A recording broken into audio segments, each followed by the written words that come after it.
జగన్మోహన్ రెడ్డి గారు రీసెంట్గా పులివెందుల్లో నందీశ్వరాలయం పునఃప్రతిష్ఠ కార్యక్రమంలో పాల్గొన్నారు. అక్కడ జరిగిన సంఘటనలు అసలు ఎలా చూడాలంటారు? ఆంధ్ర ప్రజానికి నమస్కారం. జగన్మోహన్ రెడ్డి గారు చేసినటువంటి హిందూ పూజలన్నీ కూడా ఆయన పులిహార కలపటమే తప్ప పూజ కాదని చెప్పి ప్రజలందరూ అనుకుంటున్నారు. ఈ పులిహార కలపటం మానుకొని నీకు నిజంగా హిందువుల మీద, హిందూ ధర్మం మీద నమ్మకం ఉంటే, నువ్వు అన్ని ధర్మాలు, పార్టీలు, ఈ మతాలు పక్కన పెట్టి నిజమైన నువ్వు మనిషివి, మానవత్వం ఉంటే, తిరుమల తిరుపతి దేవస్థానంలో జరిగినటువంటి లడ్డు ప్రసాదం కల్తీ గురించి విషయానికి సహకరించండి. దాని గురించి మాట్లాడటానికి మండలిలో కానీ, ఇక్కడ అసెంబ్లీలో కానీ వచ్చి మాట్లాడి దాన్ని క్లియర్ చేసి ఆ దోషులను కఠినంగా శిక్షించి జరిగిన దోపిడీ డబ్బు అంతా తీసేసి ప్రజలకు పంచాల్సిన అవసరం అంత ఉంది, ఏదో పథకాల రూపంలో. అంతేగాని నువ్వు ఓలక అక్కడ పులిహార కలిపాను, ఎక్కడ కలిపాను, అక్కడ హిందువులు కలిశాను, అక్కడ క్రిస్టియన్లు కలిశాను, అక్కడ ఇంకొకరిని కలిశాను, అక్కడ ఏం కలిశాను, పులిహార మాత్రం మానేసి జగన్మోహన్ రెడ్డి నిజమైన చిత్తశుద్ధి, నిజమైన నువ్వు మంచివైతే, మానవత్వం మంచివైతే దీనికి సహకరించాలని చెప్పి నేను కోరుకుంటున్నాను. మరి అసలు ఈ మధ్యకాలంలో జగన్మోహన్ రెడ్డి గారు హిందువుల పట్ల చూపిస్తున్న ఏదైతే హిందూ దేవతల పట్ల చూపిస్తున్న అభిమానం నిజమైంది అనుకోవచ్చు అంటారా, లేదంటే కనుక తిరుమల లడ్డు వ్యవహారాన్ని సైడ్ ట్రాక్ పట్టించే వ్యవహారం అనుకోవాలంటారు? తిరుమల లడ్డు సంబంధించి ఒక హిందువులకు సంబంధించి జగన్ చాలా మ్యాజిక్గా ప్రదర్శిస్తున్నాడు. దాన్ని హిందూ సంఘాలు, ప్రభుత్వం గట్టిగా దాన్ని ఆలోచించి దాన్ని పరిష్కారం చేసే విధంగా ఆలోచించాలి తప్ప ఇదేదో చేయటమేమో మతాన్ని అణచివేసే విధంగా చేశాడు జగన్. కానీ దాన్ని కప్పిపుచ్చుకోవచ్చాకేనో పార్టీ రంగు పురుగుతున్నాడు. ఈ పార్టీ రంగుని పక్కన పెట్టేసేసి మతానికి జరిగిన అన్యాయాన్ని కఠినంగా శిక్షించాలి, మతానికి జరిగిన అన్యాయాన్ని ప్రూవ్ చేసి కఠినంగా శిక్షించాల్సిన అవసరం ఎంత ఉంది. ఇటువంటి వాటి పరిస్థితులు ప్రత్యేక చట్టం చేసిన సరే ప్రభుత్వం, ఏది సూసైడ్ ఆర్డర్ ఇచ్చాను సరే వాళ్ళని మన హిందూ మతాన్ని కాపాడుకునే అవసరం ఎంత ఉందని చెప్పి హిందూ తరపున నేను మాట్లాడుతాను.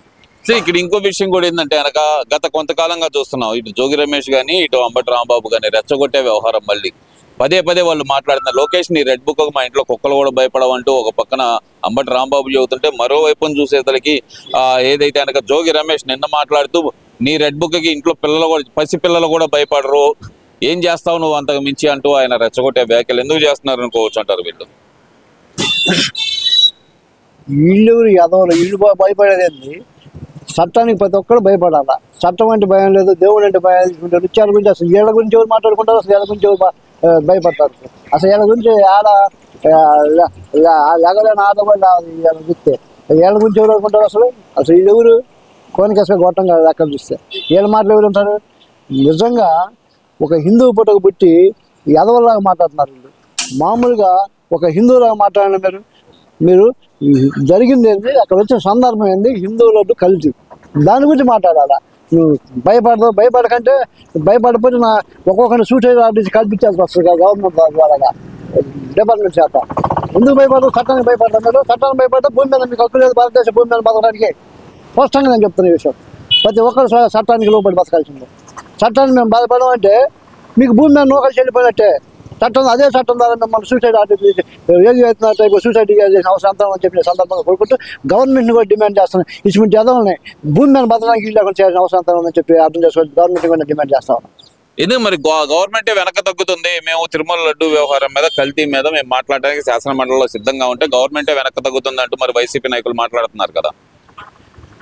గవర్నమెంట్ వెనక తగ్గే ఆలోచన ఉంటే ఏం తప్పులేదు. మీకు కానీ గవర్నమెంట్ కూడా భయపెడతాడు వాళ్ళకి చెప్పండి. హిందువులు చెప్పండి, హిందువులు చూసుకుంటారు. మా చేత హిందువుల మీ ధర్మాన్ని మీరు కాపాడుకోమని చెప్పండి. ఒక్కొక్కరినే ఎక్కడికక్కడిని చింతక భాష చేసి వెళ్ళిపెడతారు హిందువులు. మీరు ఆ మాట చెప్పండి, మీకు చేత కాకపోతే ప్రభుత్వాన్ని కూడా అడుగుతాం వల్ల ఒక హిందువులకు సంబంధించిన అన్యాయం చేసి ఎందుకు మాట్లాడేపోతున్నారు మీరు? ప్రభుత్వం హిందువులు అందరూ ఏకంగా అండి. ఈ ప్రభుత్వం ఒక మాట తీసుకొని ఒక చేతగా ఒక మాట ప్రభుత్వం చెబితే హిందువులు చేతుల్లో పెడతాం, మీరే చూసుకోమంటే అటువంటి వాళ్ళందరూ లాక్కొచ్చి చింతకాయ పచ్చ చేసి ఒక్కొక్కరిని నిజంగా అందరూ సన్నద్ధం కావాలని చెప్పి హిందువులు అందరినీ కూడా కోరుకుంటాం. ఇక్కడ ఇంకో విషయం కూడా తీసుకుంటే కనుక ఈ లడ్డు అంశం అనేది రాష్ట్రంలో జరుగుతున్న పరిపాలన డైవర్ట్ చేయడానికే, చంద్రబాబుకు పరిపాలన చేతగాకే ఈ లడ్డు అంశాన్ని తెర మీదగా తీసుకొచ్చారు అనేది ఒక వాదన వస్తుంది కదా. అది ఎంతవరకు నిజం అనుకోవాలంటారు? మరి చేతగా కాదు, ఆయన పాత పద్ధతులు మంచి చెడు ఆలోచించి అతను తీసుకున్న నిర్ణయాలు, బాబు గారు తీసుకున్న నిర్ణయాన్ని వీళ్ళు అసమర్థతగా భావించి ఏయో చేస్తున్నారు. ఆయన కనుక సరైన నిర్ణయం మీరు తీసుకోలేకపోతే బాబు గారు కానీ పవన్ కళ్యాణ్ కానీ హిందూ సంఘాలకు అబ్బి చెప్పండి, మా వల్ల కాలేదు, మీరే చూసుకోండి హిందువులు మీకు ఆయన చెప్పి ఒక మాట స్టేట్మెంట్ చేయండి. ఆ యాదవ సంగతి హిందువులు చూసుకుంటారు.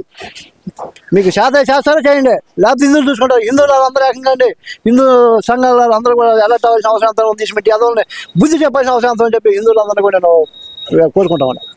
ఇక్కడ ఇంకో విషయం కూడా తీసుకుంటే గనక ఇటు అసెంబ్లీ సమావేశాలు జరుగుతున్నాయి. మరో పక్కన చూస్తే గనక జగన్మోహన్ రెడ్డి గారు అసెంబ్లీకి హాజరు కాకుండా అటు పులివెందుల పర్యటన కానీ లేదంటే ఈ పెళ్లిళ్ళ పర్యటన కానీ ఎలా చూడాలంటారు ఇదంతా అసలు? దొంగ అండి, దొంగ చేసిన సైడ్కి వచ్చేసరికి వాడు దొంగ చేసిన పనులన్నీ గుర్తు వస్తూ ఉంటాయి. వాడు రాడు, అర్థమైపోయింది. మన పద్దాక వాడు రాడు అనుకోవడం కూడా వేస్ట్. దొంగ రాడు. ఒక ఇంట్లో దొంగ పడ్డాడు, అదే ఇంట్లోకి ఒక మంచి పని మాట్లాడడానికి వచ్చి నిలబడమంటే నిలబడితే చేసిన దొంగతనం గుర్తు వస్తుంటుంది. అట్నే వీడు చేసిన అదో పనులు నాడికి వచ్చి వాడికి గుర్తొచ్చి రావట్లేదు.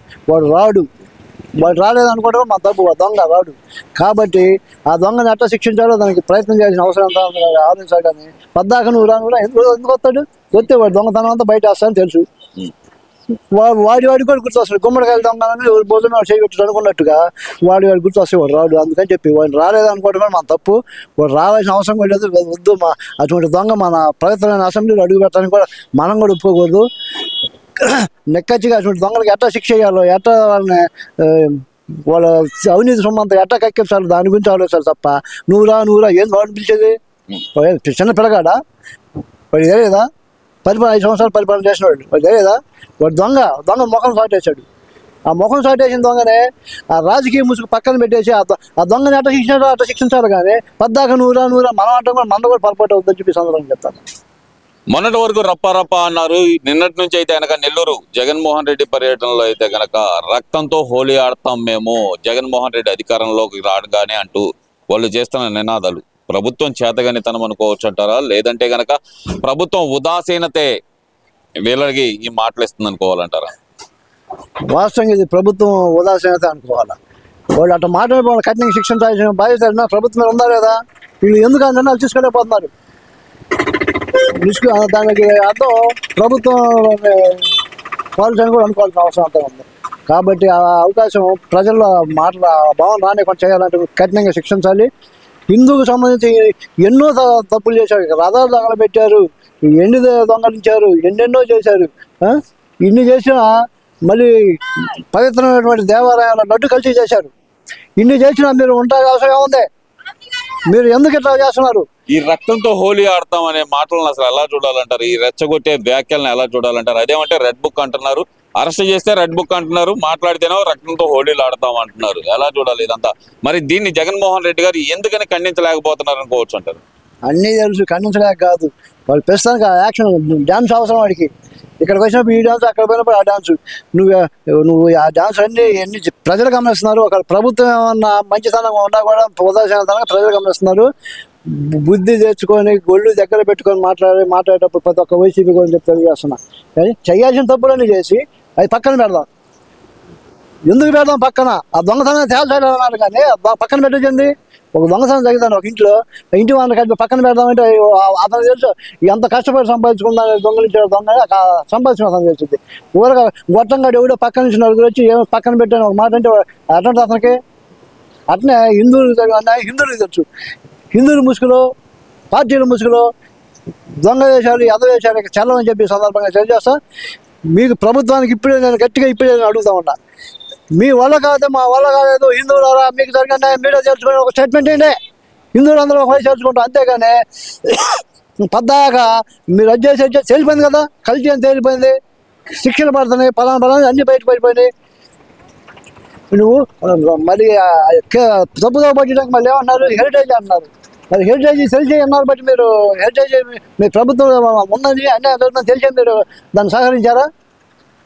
ఇదే ఇందాపూర్కి కానీ ప్రైవేట్ ఈ హెరిటేజ్కి కానీ అంటే మీరు మనస్ఫూర్తిగా కావాలని ఒప్పుకున్నట్టేగా మీ గవర్నమెంట్లో. ఇప్పుడు మాట్లాడమాట అప్పుడు ఎందుకు మాట్లాడలేదు? హెరిటేజ్లో ఉంది అని అప్పుడు ఎందుకు కట్ చేయలేపారు? ఎందుకు ఆ వాయిస్ మీరు ఎందుకు వినిపించలేపారు మీ ప్రభుత్వంలో చెప్పి నేను అడుగుతా ఉంటా. ఇటువంటి ముసుగేసుకొని రాజకీయ ముసుగేసుకొని దొంగ ఎవరు మానుకోకపోతే ముసుగులు తీసి మీ సంఘం చూడటానికి చాలా గట్టిగా హిందువులు ఆలోచిస్తున్నారని చెప్పి సందర్భం ఇది అయితే